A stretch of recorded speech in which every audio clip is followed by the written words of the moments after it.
शादी के बाद विदाई का समय था। नेहा अपनी माँ से मिलने के बाद अपने पिता से लिपट कर रो रही थी और वहां मौजूद सभी लोगों की भी आंखों में आंसू थे। उस समय नेहा ने घुघुट निकाली हुई थी और अब उसकी विदा होकर ससुराल जाने का समय हो गया था। तो जैसे ही नेहा रोती हुई कार में बैठने लगी, तभी उसकी छोटी बहन रोती हुई उससे दोबारा लिपटकर रोने लगी। तभी गाड़ी के पास खड़े नेहा के पति अविनाश से उसका दोस्त दिनेश कहता है, अरे यार अविनाश, यहाँ से घर पहुँचते ही सबसे पहले होटल अमृतबाग पहुँचकर एक बढ़िया सा खाना खाएंगे, क्योंकि यहाँ तेरे ससुराल में तो एकदम घटिया खाना था। ऐसा खाना तो हमारे यहाँ कुत्तों को भी नहीं खिलाते। तभी साथ ही खड़े अविनाश के छोटे भाई ने भी कहा, हाँ यार, यहाँ का खाना तो एकदम बकवास था और रस मलाई में तो रस ही नहीं था। ये कहते हुए वो तीनों ही जोर जोर से हंस रहे थे।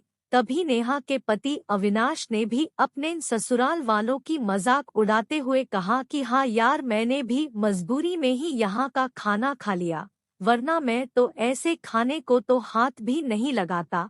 और अब पक्का हम तीनों घर पहुंचते ही होटल अमृतबाग का खाना खाएंगे। अपने पति के मुंह से ऐसी ऐसी बातें सुनकर नेहा कार में बैठती बैठती रुक गई और उसने गुस्से में सबके सामने अपना घूंघट हटाते हुए कार के दरवाजे को जोर से बंद किया और आंखों में आंसू लिए नेहा अपने पिताजी के पास चली गई और उनका हाथ पकड़कर उनसे ये कहा कि पिताजी, मैं ससुराल नहीं जाऊंगी, मुझे ये रिश्ता बिल्कुल मंजूर नहीं है।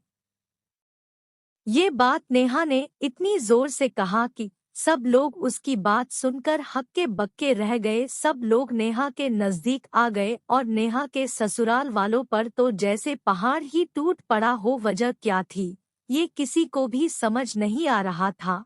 तभी नेहा के ससुर राधेश्याम जी ने आगे बढ़कर नेहा से पूछा कि नेहा बेटी, बात क्या है?